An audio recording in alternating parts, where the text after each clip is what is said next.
ठरलं तर मग मालिकेच्या येणाऱ्या भागामध्ये एक जबरदस्त ट्विस्ट आपण आता पाहणार आहोत। शिवानी जाधवने अर्जुनच्या बाजूने कोर्टात साक्ष दिल्याने आता साक्षीचा कोर्टामध्ये पर्दाफाश झालेला असतो व मधुभाऊंचे सुटण्याचे मार्ग मोकळे झालेले असतात। ज्या शिवानी जाधवने साक्षी दारूच्या नशेत बेशुद्ध अवस्थेत पडली होती ही खोटी साक्ष कोर्टात दिलेली असते, तीच शिवानी जाधव आता अर्जुन सायलीची साथ देत कोर्टात सत्याचा धमाका करणार असते व त्यानंतर अर्जुन अशी काही मिनिटात केस फिरवणार असतो की तिथे आता नीच साक्षीला मोठा धक्का बसणार असतो व कोर्ट आता जबरदस्त साक्षीला शिक्षा सुनावणार असतात। परंतु आता सायली ही खिंड कशी लढवणार आणि शिवानी जाधवला आता सत्य बोलतं कसं करणार व त्यानंतर कोर्टात आता अर्जुनच्या बाजूने शिवानी साक्ष कशी काय देणार, तर आता कोर्टात साक्षीचा पर्दाफाश झाल्यानंतर जज आता साक्षीला काय शिक्षा सुनावणार व मधुभाऊंना आता सोडणार का हे आपण या व्हिडिओमध्ये पाहणार आहोत। तर व्हिडिओ शेवटपर्यंत नक्की बघा। तर इकडे सायलीला मनापासून वाटतं की कदाचित आपण शिवानी जाधवच्या शेजाऱ्या पाजाऱ्यांना त्यांची विचारपूस करावी। तेव्हा आता सायली थोडीशी अंतरावरती जाते, इतक्यातच शिवानीच्या घरातून कसलं तरी भांडं पडल्याचा आवाज येतो आणि सायलीला समजतं की ती लोक आतमध्येच आहेत, ते कुठेही गायब झालेले नाही आहेत।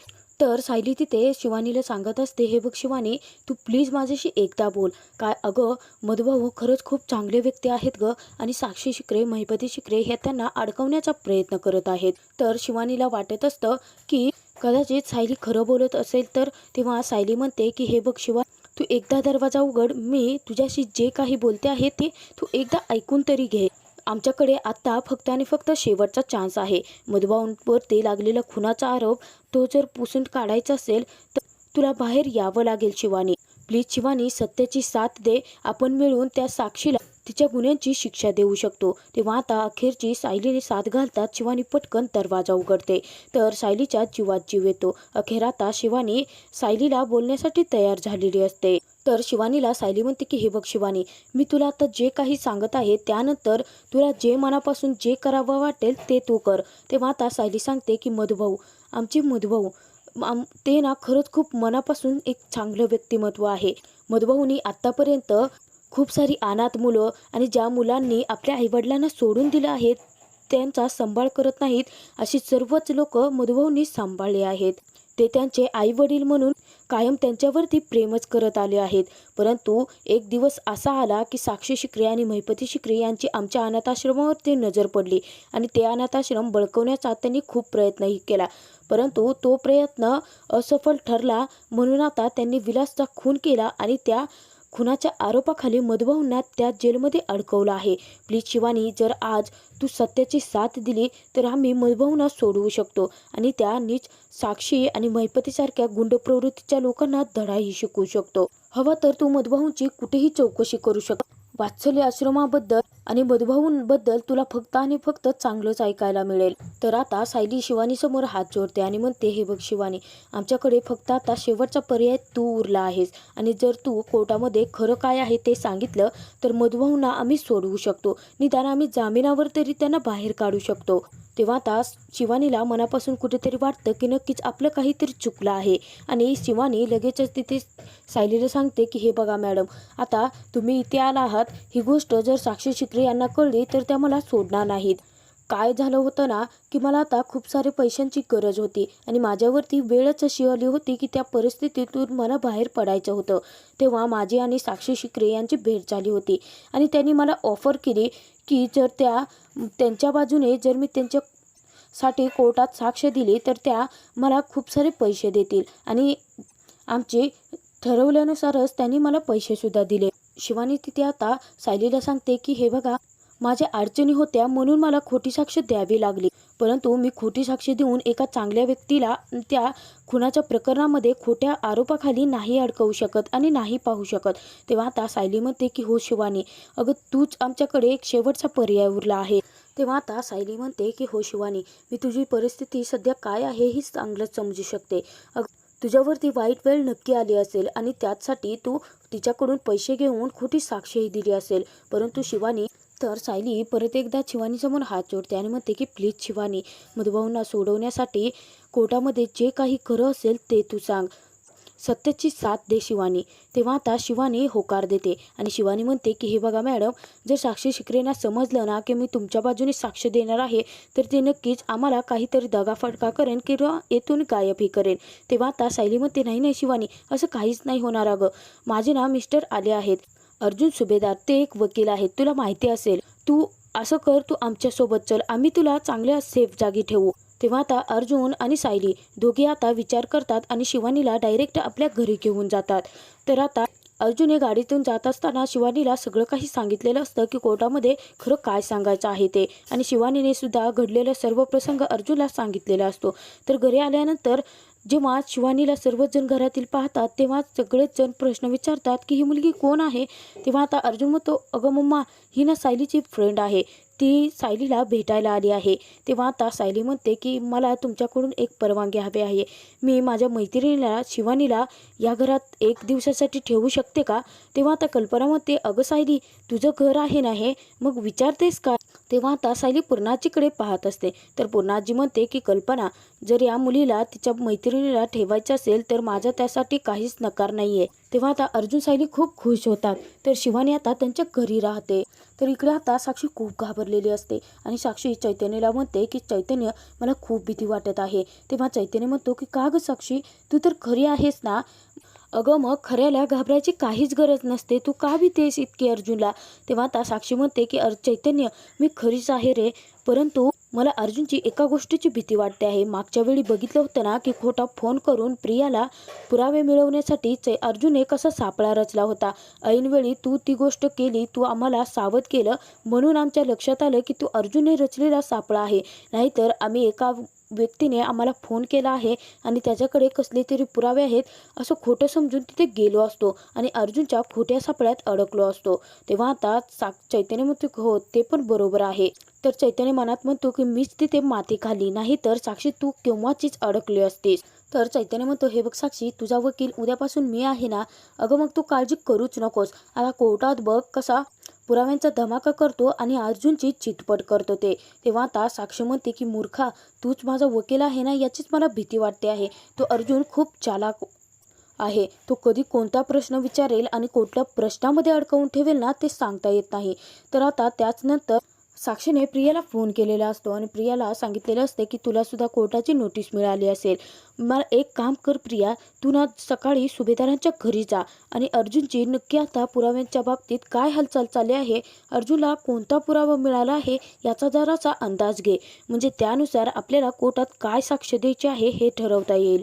तेव्हा आता प्रिया म्हणते हो ग साक्षी, अगं अर्जुन कोणत्या वेळी काय पाऊल उचलेल आणि कोणत्या वेळी काय पुरावे गोळा करून आणेल ना ते सांगता येत नाही, मला ही खूप भीती वाटते आहे. तेव्हा आता दुसऱ्या दिवशी सकाळी इकडे प्रिया सुभेदारांच्या घरात येणार असते. तर चैतन्यला आता ही गोष्ट समजलेली असते. चैतन्य पटकन आता अर्जुनला फोन करतो आणि प्रिया येण्याचं सांगून अलर्ट करतो. तर आता अर्जुनला समजल्यानंतर अर्जुन पटकन पाहतो तर बाहेर दारातच प्रिया उभी असते. तर इकडे शिवानी आता घरातील सर्वांसोबत नाश्ता करत असते आणि सायलीने सर्वांसाठी कॉफी बनवलेली असते.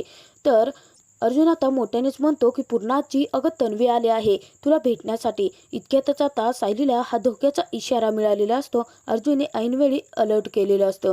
तेव्हा आता सायली बाकीचे सर्व काम विमलच्या हाती सोपवते आणि शिवानीला हाताला धरून पटकन तिच्या रूममध्ये घेऊन जाते. तर इकडे अर्जुनने आता प्रियाला बोलण्यात गुंतवलेलं असतं.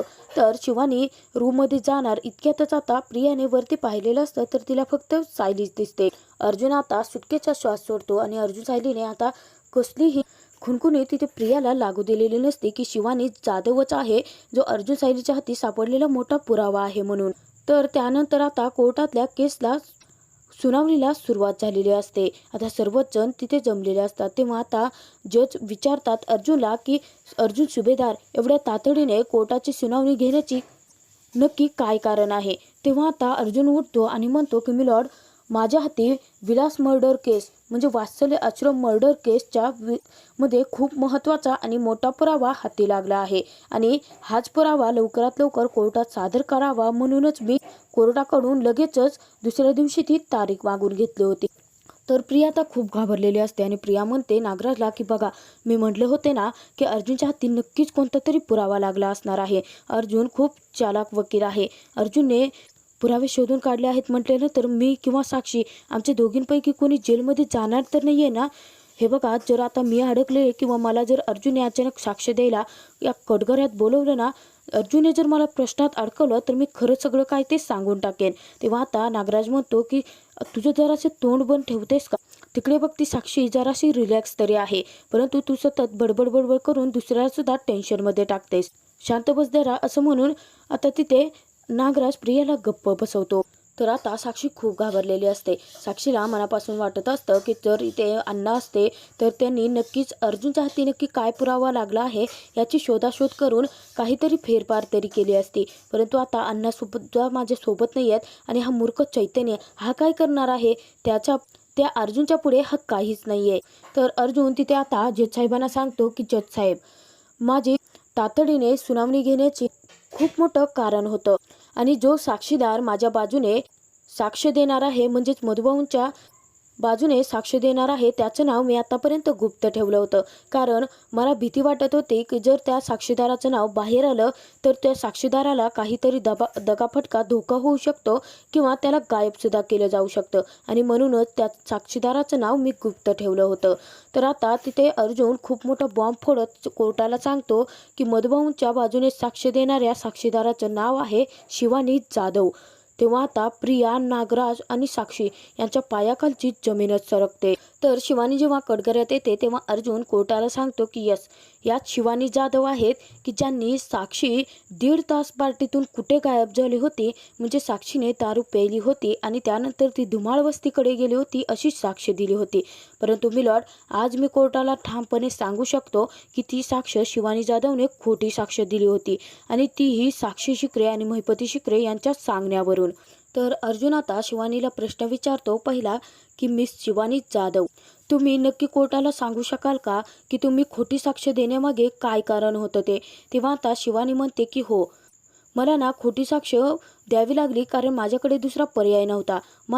मी खूप मोठ्या अडचणीत सापडले होते आणि मला पैशांची खूप गरज होती आणि त्याच वेळेस या ताई म्हणजेच साक्षी शिकरे या माझ्याकडे आल्या होत्या आणि त्यांनी मला सांगितलं की तुला पैशांची खूप सारी गरज आहे ना, ती गरज मी पुरवते, तुला हवा तितका पैसा मी देणार, परंतु त्यांच्या बाजूने मी खोटी साक्ष द्यायची म्हणून. आता माझ्याकडे दुसरा कोणताही पर्याय नव्हता, मला पैशांची अत्यंत गरज होती, परंतु तिथे मी खोटी साक्ष दिली कारण मला साक्षी शिकरे आणि महिपती शिकरे यांनी सांगितलं होतं आणि त्यानंतर मला त्यांनी धमकीही दिली होती जर आता ही गोष्ट कोणाला सांगितली तर ते मला सोडणार नाहीत म्हणून.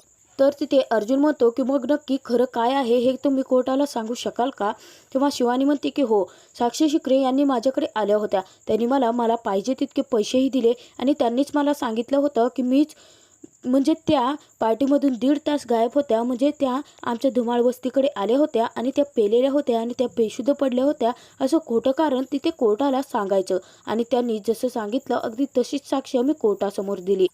परंतु आज कोर्टाला खरं सांगते की माझा आणि त्यांचा कसलाही संबंध नाही आणि त्यांनी ही खोटी साक्ष द्यायला मला भाग पाडलं होतं. त्यावरती अर्जुन म्हणतो की माय लॉर्ड, आता खरं काय आहे ते तुमच्यासमोर आहे. कोर्टामध्ये मी आधीच प्रूफ केलं होतं की साक्षी शिकरे या पार्टीमधून 1.5 तास कुठेतरी गायब होत्या.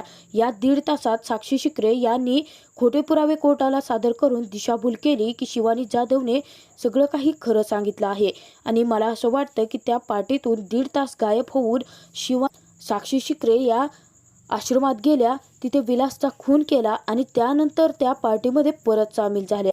हेच सत्य आहे मिलॉर्ड. तेव्हा आता अर्जुनने कोर्टात आता शिवानी जाधवला समोर उभं करून कोर्टात मोठ्या पुराव्यांचा धमाका केलेला असतो आणि साक्षीला चितपट केलेलं असतं. तर आता कोर्ट साक्षीला तिच्या गुन्ह्यांची शिक्षा मिळवून देत मधुभाऊंची सुटका करणार का हे तर आपल्याला येणाऱ्या भागातच समजतं.